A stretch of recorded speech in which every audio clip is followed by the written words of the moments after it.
The Nintendo Switch is one of Nintendo's most successful consoles. It has sold very well since its launch and has a bunch of stellar titles. Sadly, the Switch isn't perfect, so this video will be me explaining how the Switch is missing some of the pieces to create the perfect video game console. This video won't be too deep and detailed, but simply a summary on what I want to see from the Switch. So without further ado, let's go. This isn't a big feature that's needed, but would be cool to see. Themes for the home screen. The 3DS had themes which made the home screen way more vibrant and interesting. The Nintendo Switch's home screen isn't bad, but it's quite boring. Sure, it's clean, but it's very oversimplified. Now, this is where themes can come in. It can even be something as simple as having a JPEG image in the background and some different music. Nintendo could also just sell these on the eShop for like £2. This move is not needed, but it just makes sense because it'll definitely make Nintendo more money and users will be more satisfied.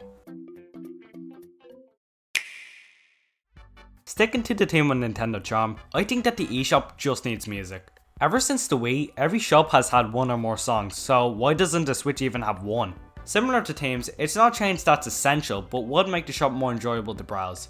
The song should be simple but also catchy, and maybe they could add more songs in the future. This is most definitely never gonna happen, but it would be an absolute miracle if it did. So a lot of games on Steam have something called a Steam Workshop, where fans can make mods to a base game. Now imagine this, but for some Switch games like Mario Maker, Animal Crossing, or even Mario Kart. Obviously, these would need to be verified by Nintendo before being published, which won't be too much of a problem. This will never happen thinking realistically because hey, it's Nintendo, but it's never a bad thing to think of things that won't happen. NES and Super Nintendo Online have been around for a few years now and are good services in my opinion. Also keep in mind, I'm talking about the online service, not the actual online servers for multiplayer games. We'll move on to that topic in a bit.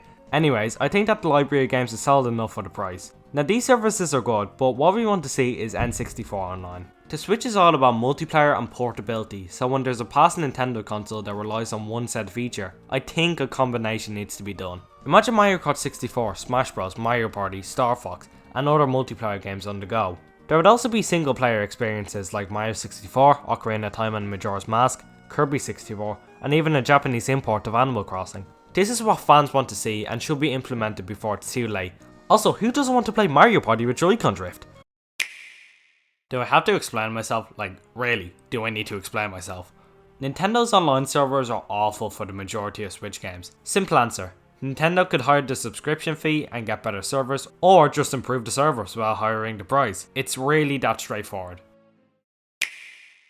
This topic has been done to death by many others, but here's my take on it. Joy-Con drift shouldn't be a problem at all in 2021 because Nintendo has had 4 full years to fix it. I know that there were free repairs in 2019, but if you didn't live in certain countries, then no fix for you. The only thing I could ask for at this point is that I do hope this isn't even a thought when playing the Nintendo Switch Pro, because if it is, Nintendo just doesn't learn. Also, can I say that the Joy-Cons are far too overpriced, especially for a controller that isn't guaranteed to function properly after a while, so I do hope this doesn't occur in the future. And that's all I have to say for today's video. I know it was quite short, but I did enjoy making it, and I also hope you enjoyed it. Let me know what else I could do in the future because I really do enjoy making these scripted videos. That's all from me today guys, and I'll see you next time.